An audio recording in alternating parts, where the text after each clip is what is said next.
Pentagoni kërcënon Vatikanin, takim sekret, tensioni pa precedent, SBA kish katolike. Një takim i fshet në Pentagon në janar ka shpërthyer si një nga përplasjet më të forta ndonjëherë mes SBA-s dhe Vatikanit, ku zyrtarët e lartë amerikan i dhanë një mesazh të drejtë për drejtë përfaqësuesit të Papës. Amerika ka fuqinë ushtarake për të bërë çfarë të dojë, dhe kisha duhet të jetë në anën e saj.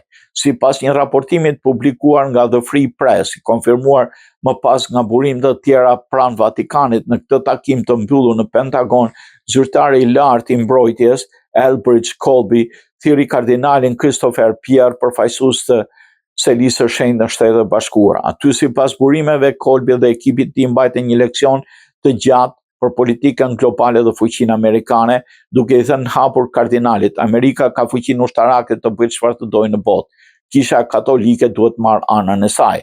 Takimi u tensionua edhe më shumë kur një nga zyrtarët amerikanë përdori krahasimin historik të rënditës, duke përmendur papatin e Avignonit, periudhën kur papa u vendos nën kontrollin e Francës dhe detyruat të nështrojë përmes presionit politik dhe ushtarak.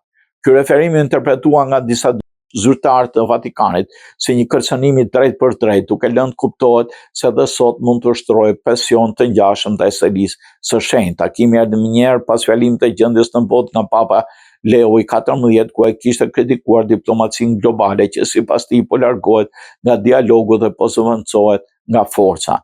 Të njëjtët kërkesa ndaj Vatikanit janë bërë edhe kohët e fundit.